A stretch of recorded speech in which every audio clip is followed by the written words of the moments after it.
Once upon a time, there was a gardener who couldn't understand why everyone else's garden seemed so far ahead.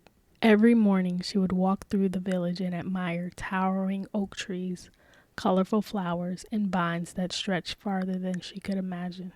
She'd smile at them, but on the walk home, she'd quietly wonder, if someone had watered my garden sooner, would mine look like that too? You see, while many of the other gardens had been cared for since the first day they were planted, hers had mostly been left alone. When storms came, she learned to protect herself. When weeds grew, she pulled them herself.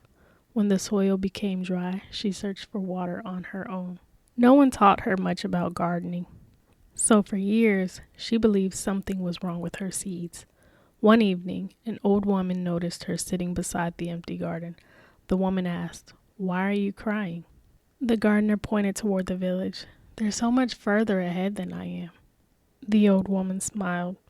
"They're farther along." The gardener looked confused. "Isn't that the same thing?" "No," the old woman replied.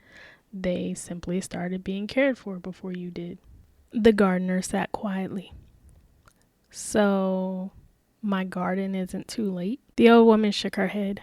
"A flower doesn't apologize for blooming in September just because another bloomed in April."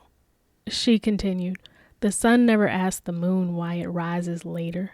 The ocean never asked the river why it arrived first. Nature has never been in competition with itself." For the first time in years, the gardener stopped looking across the village. Instead, she picked up her watering can.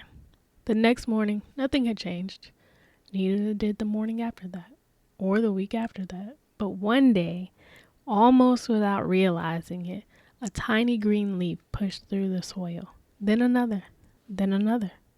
Years later, travelers began making special trips just to see the beautiful garden at the edge of the village. Many wondered how it had become so extraordinary.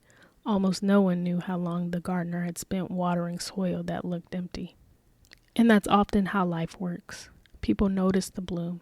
They rarely see the season spent growing roots. So if tonight you're lying awake wondering whether you started too late, maybe the question isn't, why didn't I bloom sooner? Maybe it's, what if my season is just beginning? Sleep well. Your roots are still doing remarkable work. Good night.